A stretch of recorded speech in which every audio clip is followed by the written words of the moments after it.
ayun nga po, no, ika nga po nila, deserve po ni Beyonce ang kanyang natanggap. At ramdam naman po natin na proud si Kalingap Edu and especially si Kalingap Rob. So, sino ba naman ang hindi mapaproud po, ano? At ramdam ko na super happy si Beyonce. Aside doon, nag-boost po ang kanyang confidence. Yung dating mahiyain, ngayon, kitang-kita na po natin. At siya po ang pinag-uusapan ngayon sa YouTube platform and especially sa FB, diba? Kita naman po natin na nagsitinginan sa kanya, especially yung mga viewers po ng NC, lalong-lalo na po ako ay sobrang proud.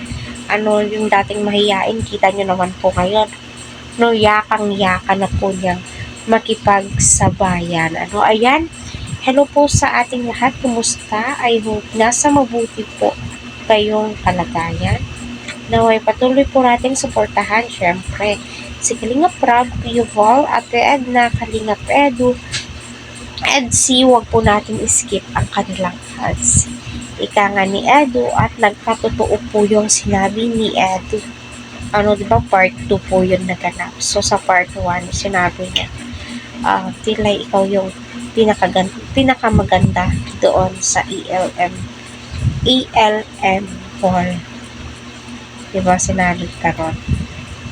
Alam niyo naman po, napaka-humble ni Beyonce. Ika nga na, mas madami pa pong mas maganda sa akin pagdating doon. Pero kita naman po natin kung ano po yung natanggap na award ni Beyonce, diba? So, syempre, yung mga parents ni ang nanay at ang tatay ni Beyonce ay proud na proud po. Ayun, no?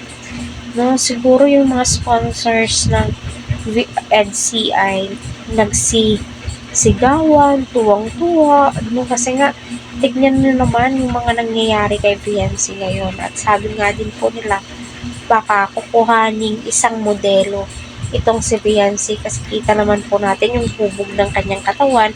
Aside doon, matangkad po itong si Beyonce, ano. So, wait po natin at may abangan po natin iyon.